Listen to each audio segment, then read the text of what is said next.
So a couple of nights ago, I was watching one of my favorite streamers by the name of Vosh, specifically a VOD that he made, well, about a wide range of topics, as that's how most of his VODs go.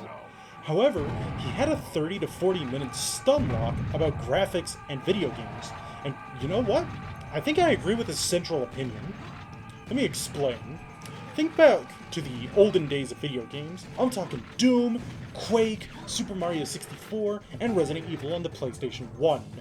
These games were some of the most realistic games to ever exist at one point. Okay, maybe with the exception of Super Mario 64, but you get my point. However, nowadays, you look at games like Elden Ring, Titanfall, Devil May Cry 5, and Half-Life Alyx, and they all have that sort of hyper-realism look that most games try their damnedest to emulate. This, however, isn't a new thing. Every single generation has its peak amplitude of graphical fidelity, if you catch what I mean by that. Take a look at the differences between the original Dark Souls and Dark Souls 3. Or Fallout New Vegas and Fallout 76, or Halo 3 versus Halo Infinite. Do you notice a pattern? Each game manages to outdo itself in the graphics department in such a way that it makes the last game look antiquated in comparison. I'm gonna throw this one out here right now. I'm not the biggest fan of these types of graphical upgrades, and it's not necessarily because it doesn't look good, but rather the fact that it's not accessible to people who want to just own games on their hard drives that are at all smaller than 1 or 2 terabytes. As of late, I've been planning on purchasing a 2 terabyte hard drive just so I can have almost all of my games consolidated on one machine instead of needing to alternate downloads, because every single modern game is between 70 to 120 gigabytes in some cases. Here are the file sizes for Sea of Thieves, GTA 5, Apex Legends, Monster Hunter World, Destiny 2, and Tekken 7 on Windows PCs. Keep in mind, some of these are condensed, which in total is about 498.05 gigabytes, which is almost half of a terabyte. That is fucking putrid. Can you guess what tends to take up most space in these games? Well, if you guessed extremely high poly models and high definition textures ranging between 4K and 8K resolution sometimes, then you'd be correct. I want you to think about a game that you enjoy. Say that you're a big fan of Call of Duty Modern Warfare 2019.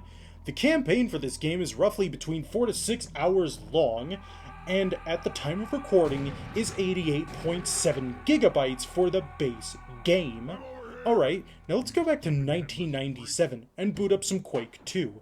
Can you guess how long this game's campaign is on a normal playthrough without speedrunning? It's roughly 8 hours. It's definitely got, in quotes, worse graphics, and is only about 374 megabytes. And you know what? Quake 2 is a game that kept me engaged quite a bit while playing it.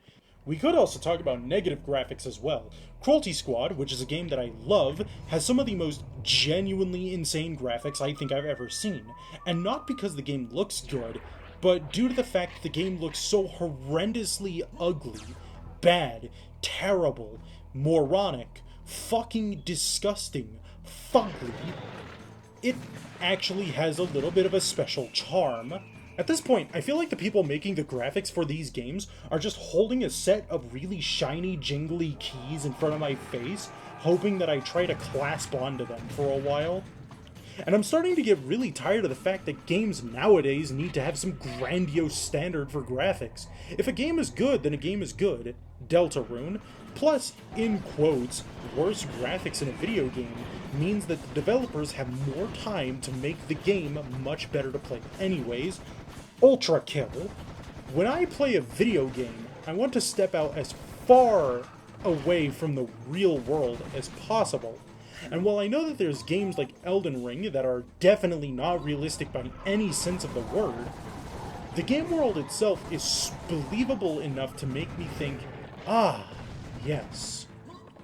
This was definitely based off of a real place. There's one last thing that I wish to say before I conclude this video. There's a reason why Doom and Quake likes, like Beyond Sunset, and Ultra Kill are starting to become a lot more popular. And there's a reason why early PS3 looking 3D platformers like Billy Bust Up are starting to become more popular, and there's a reason why games like Deltarune are starting to become a lot more popular. Maybe modern day game developers should take these sorts of things into account. Maybe you don't need the best graphics in the world to make a good game. Just a thought. Anywho, I hope you enjoyed this video. Leave a like, comment, and subscribe because it really helps out the channel.